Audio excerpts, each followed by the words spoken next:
Hola tribu, buen día.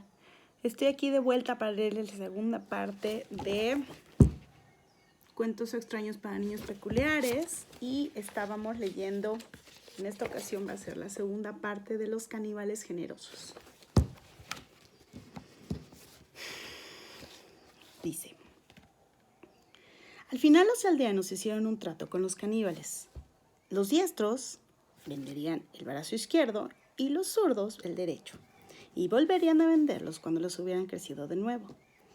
De ese modo encontrarían como una fuente fija de ingresos y no tendrían que pasar días ensuciándose de barro ni pasar apuros cuando las cosechas fueran escasas. Todo el mundo se mostró satisfecho con el acuerdo, excepto el granjero Hayward, que disfrutaba ensuciándose de barro y no quería que la aldea renunciara a su negocio tradicional, por poco rentable que fuera, comparado con las ventas de las extremidades. Sin embargo, poco podía hacer el granjero Hayward al respecto. Observó con impotencia cómo todos sus vecinos abandonaban la agricultura, dejaban sus ciénegas en barbecho y se cortaban los brazos. Eran tan peculiares que no les dolía demasiado y las extremidades les crecían con relativa facilidad, como la cola de las lagartijas. Empleaban el dinero obtenido para comprar comida en el mercado del Galgo Azul. La pierna de cabra se convirtió en un plato diario en lugar de anual, y en construir las casas de madera como la del granjero Hayward. Todo el mundo quería una puerta que giraba sobre sus bisagras, claro que sí. Pero entonces el granjero Pullman se construyó una casa de 2 pisos. Y muy pronto todos se morían por tener casa de 2 pisos. Y cuando la granjera Sally erigió una casa de 2 pisos con el tejado a 2 aguas, adivinen qué, todos quisieron casas de 2 pisos con tejado a 2 aguas. Cada vez que les crecían los brazos se les volvían a imputar y los vendían, y empleaban el dinero en mejoras para sus viviendas. Al final, las casas eran tan grandes que apenas quedaban espacios entre el edificio y el otro, y la plaza del pueblo, antes ancha y despejada, quedó reducida a un callejón estrecho. El granjero Bachelard fue el primero en inventar una solución. Se compraron una gran parcela de tierra en las afueras de la aldea y mandarían construir una casa nueva en el terreno, aún más grande que la actual que poseían. Por cierto, 3 puertas que giraban sobre sus bisagras, 2 pisos, tejado a aguas y porche. Esto sucedió más o menos en la misma época en que los aldeanos dejaron de responder a granjero tal y granjero cual y empezaron a referirse a sí mismo como señor tal, señora tal, porque ya no eran granjeros, salvo el granjero Hayward, que siguió cultivando en su ciénaga y se negó a vender sus extremidades a los caníbales. Él insistía en que le gustaba su sencilla morada tal cual era, y ni siquiera la usaba a menudo porque todavía disfrutaba durmiendo en el pantano tras una jornada de trabajo duro. Sus vecinos lo consideraban bobo y anticuado y dejaron de ir a visitarlo. La aldea de Suamuk, antaño humilde, se expandió rápidamente a medida que los vecinos compraron terrenos cada vez más grandes en los que construyen casas mayores y más sofisticadas. Para financiar tanto gasto, empezaron a vender a los caníbales piernas además de brazos, la pierna del lado opuesto para no perder el equilibrio. Y aprendieron a andar con muletas. Los caníbales, cuyo apetito parecía tan insaciable como inagotable su riqueza, estaban encantados. Pero entonces el señor Pullman derribó su casita de madera y la reemplazó por una de ladrillos, lo que provocó una competencia entre los aldeanos, empeñados en construir el caserón de ladrillos más grande de todos. El señor Bethlehem se llevó el premio. Erigió una hermosa mansión de piedra caliza color miel, el tipo de hogar que únicamente los más ricos mercaderes de Galgo Azul poseían. Se le había costado vendiendo sus brazos y sus 2 piernas.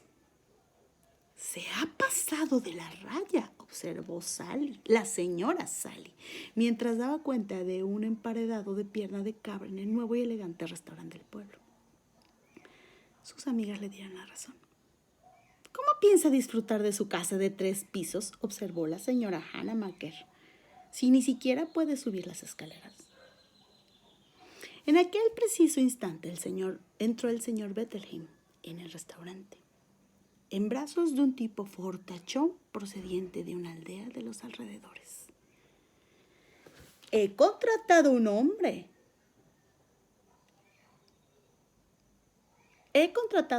para que me ayude a subir y bajar las escaleras y me lleve allá donde quiera ir, declaró con orgullo. No necesito piernas. Las damas se quedaron pasmadas, pero no tardaron nada en vender la pierna a su vez. Y muy pronto la casa del pueblo fueron derribadas para ser reemplazadas por gigantescas propiedades de piedra caliza. Los caníbales a estas alturas habían abandonado la costa de Serena para vivir en los bosques cercanos a Suamuk. Ya no había razón para subsistir de una dieta frugal a base de criminales ahorcados y extremidades amputadas accidentalmente, siendo la carne de los aldeanos más fresca, más sabrosa y mucho más abundante que nada de lo que pudiera ofrecer Serena. Sus casitas del bosque eran modestas, por cuanto les pagaban sumas enormes a los aldeanos, pero los caníbales se daban por satisfechos. Preferían 1000 veces vivir en cabañas con la barriga llena que pasar hambres en mansiones. Cuanto más dependían mutuamente los aldeanos y los caníbales, más crecían sus respectivos apetitos. Los caníbales engordaron. Habían saboreado 1 y 1000 veces todas las recetas de brazos y piernas que poseían. Empezaron a preguntarse a qué sabrían las orejas de los vecinos de Suamuk. Sin embargo, los aldeanos no querían vender sus orejas porque estas no volvían a crecer. Hasta que el señor Bachelard, en brazos de su fornido criado, visitó en secreto a los caníbales del bosque y le preguntó, ¿cuánto estarían dispuestos a pagar? La ausencia de la oreja no le impediría oír bien, razonó, y por más feo que quedara, la lujosa mansión de Malborn que planeaba construir con las ganancias sería lo suficientemente bella para compensar. Ahora mismo, aquellos de ustedes que tengan buen ojo para las finanzas se estarán preguntando, ¿y por qué el señor Bachelard no se limitó a ahorrar el dinero que le proporcionaba la venta regular de brazos y piernas hasta poder permitir una casa de mármol? Pues porque no podía ahorrar nada, porque había pedido al banco un crédito descomunal para comprar el terreno en el que sería su casa de piedra caliza. Y ahora le tocaba pagar un brazo y una pierna mensualmente en concepto de intereses. De ahí que se vio obligado a vender las orejas. Los caníbales le ofrecieron al señor Bachelard una suma exorbitante. El hombre se cortó las orejas encantado y reemplazó su casa de piedra caliza por el hogar de mármol de sus sueños. Era la mansión más hermosa del pueblo y quizá de toda la comarca de Gaxford. Y si bien los vecinos de Suamuk murmuraban a sus espaldas que estaban horrorosos y que era de locos vender una oreja que no volvería a crecer, igualmente lo visitaban y pedían a sus criados que les transportaban por los salones de mármol, que los subieran y los bajaban por las hermosas escaleras, y todos y cada uno adornaban la mansión verde de envidia. A estas alturas, ninguno de los aldeanos, con la excepción del granjero Hayward, tenía piernas y solo unos cuantos conservaban los brazos. Durante un tiempo, insistieron en conservar un brazo para señalar y comer. Pero pronto comprendieron que un criado te podía acercar una cuchara y un vaso a la boca igual de bien, y que era tan fácil decir, acércame esto, acércame al otro, llévame aquí, llévame allá, como señalar algo que está del otro lado de la habitación. Así pues, los brazos se convirtieron en un lujo innecesario, y los aldeanos reducidos a troncos viajaban de un lado a otro a espaldas de sus criados en mochilas de seda. Las orejas sufrieron la misma suerte que los brazos. Los aldeanos fingían no haber criticado jamás al señor Bachelard. No está tan feo, opinó el señor Bettelheim. Nosotros podríamos usar orejeras, sugirió el señor Anderson. Así pues, Sus orejas fueron cortadas y vendidas, y mansiones de mármol fueron construidas. Suamuk se hizo famosa por su belleza arquitectónica, y lo que antes fuera una aldea perdida en mitad de la nada que nunca nadie visitaba, como no fuera por error, se convirtió en un instante en un destino turístico.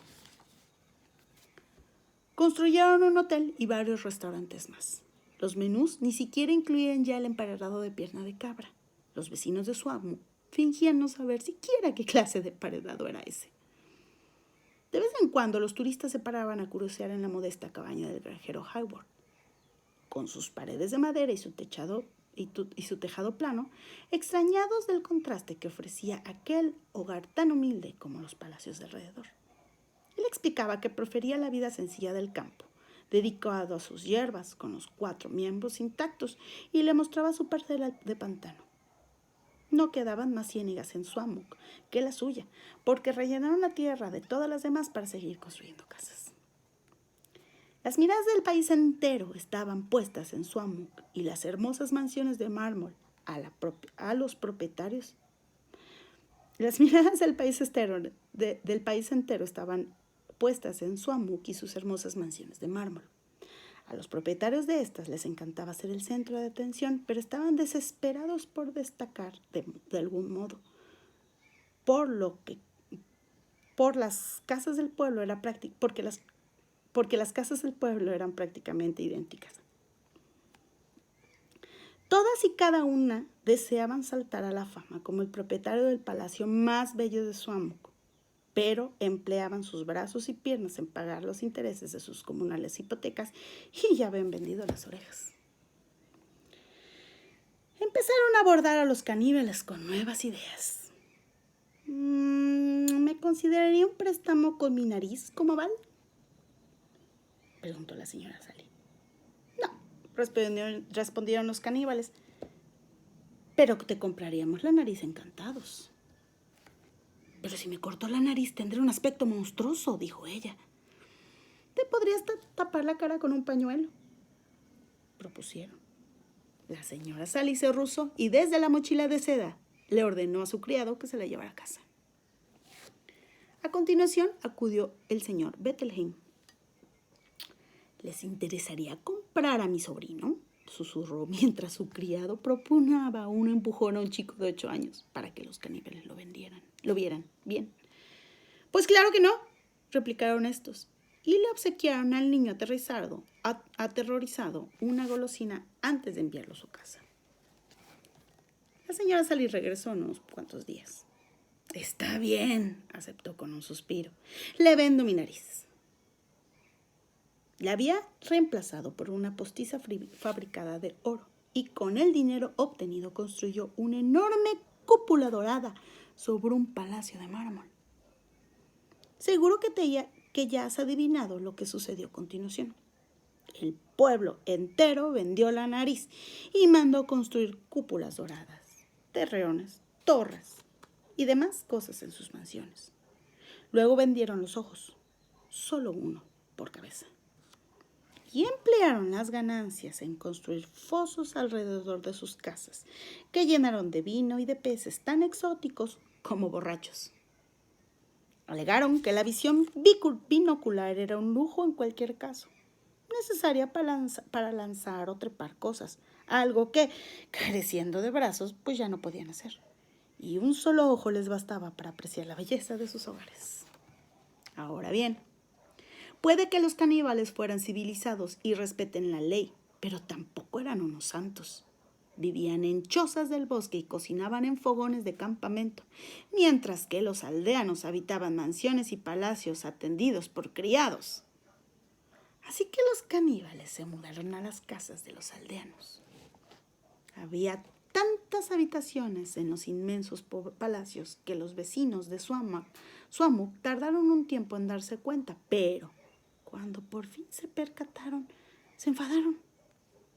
Nunca dijimos que pudieran vivir con nosotros, protestaron. Son repugnantes caníbales que se alimentan de carne humana. Vuelvan al bosque. Si no nos dejan vivir en sus casas, replicaron los caníbales, dejaremos de comprarles carne y regresaremos a Serena. Si lo hacemos, no sabrían qué hacer. No querían compartir sus hogares con los caníbales, pero les horrorizaba la idea de volver a vivir como antes. De hecho, vivían aún peor que antes. No solo eran mendigos, no solo serían mendigos, estarían desfigurados y tuertos, sino que ya no tendrían ciénegas que cultivar porque les habían rellenado todas. La idea les resultaba inconcebible. A regañadientes accedieron a que los caníbales se quedaran. Estos se repartieron en las casas del pueblo, excepto en la del granjero Hepburn. Nadie quiere vivir en una vulgar cabaña de madera. Se apoderaron de las habitaciones de matrimonio y de los dormitorios más grandes y obligaron a los aldeanos a ocupar sus propios cuartos de invitados, algunos de los cuales ni siquiera tenían baño privado. El señor Bachelor fue forzado a trasladarse al gallinero. El señor Anderson se mudó al sótano. Era un sótano muy bonito, pero de todos modos era un sótano. Los aldeanos se quejaban sin parar del nuevo arreglo. Al fin y al cabo aún conservaban su lengua. Los tufos de su carne asada me dan ganas de vomitar, protestó la señora Sally a sus caníbales. Los turistas no paran de preguntar quiénes son y me muero de vergüenza, les gritó el señor Pullman a los suyos, irrumpiendo en el estudio donde leían tranquilamente. Si no se marchan, le diré a la policía que han secuestrado niños para rellenar los quiche que cocinan, señaló el señor Bettelheim. Al cabo de varias semanas así, Héctor decidió que no podía soportarlo más. Le ofreció al señor Bettelheim hasta el último céntimo de su fortuna a cambio de su lengua. El señor Bettelheim no rechazó la idea sin pensarlo 2 veces. Sopesó cuidadosamente los pros y los contras. Sin lengua no podía quejarse ni amenazar a Héctor. Por otro lado, con el dinero que el caníbal le había prometido podría construir una segunda vivienda en su propiedad y mudarse ahí, lejos del caníbal. Y en ese caso ya no tendría motivo de queja. ¿A quién más poseería? No. ¿Y quién más poseería no uno, sino 2 palacios de mármol coronados por sendas cúpulas doradas? Ahora bien, si el señor Bettelheim le hubiera pedido consejo al granjero Hayward, su viejo amigo le habría dicho que no aceptase la oferta del caníbal. Si los humos de Héctor te molestan, vente a vivir conmigo, le habría dicho Hayward. En mi casa hay sitio de sobra. Sin embargo, el señor Bettelheim le habría tirado el saludo al granjero Hayward, al igual que el resto del pueblo, así que no preguntó. Y aunque lo hubiera hecho, el granjero Bettelheim era tan orgulloso que preferiría vivir sin lengua que en la triste cabaña del señor Hayward. Así que Bettelheim fue en busca de Héctor y le dijo: «Está bien». El caníbal sacó el cuchillo de trinchar que siempre llevaba colgado del cinturón. ¿Sí? Sí, confirmó Bettelheim y sacó la lengua. Héctor formalizó el trato. Rellenó la boca de Bettelheim con algodón para detener el sangrado. Llevó la lengua a la cocina, la frío en aceite de trufa con un pellizco de sal y se la comió. Luego, tomó todo el dinero que le había prometido a Bettelheim, se lo entregó a los criados y los despidió. Sin extremidades, sin lengua y muy enfadado, Bettelheim gruñía y se retorcía en el suelo. Héctor lo recogió, lo trasladó al exterior y lo ató a una estaca en una zona sombreada del jardín trasero. Le proporcionaba agua y comida 2 veces al día y como si fuera una vid, Bettelheim daba brazos y piernas para que Héctor se los comiera. El caníbal sentía una pizca de lástima por Bettelheim, pero no demasiada. Al cabo de un tiempo se casó con una buena chica caníbal y juntos crearon una familia caníbal que se alimentaba del peculiar del jardín trasero.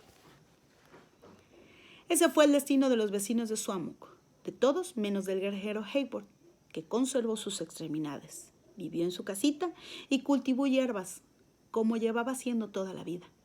No molestó a sus nuevos vecinos y tampoco estos los molestaron a él, y Hayward tenía lo que necesitaba y ellos también. y vivieron felices por siempre jamás. Tan tan.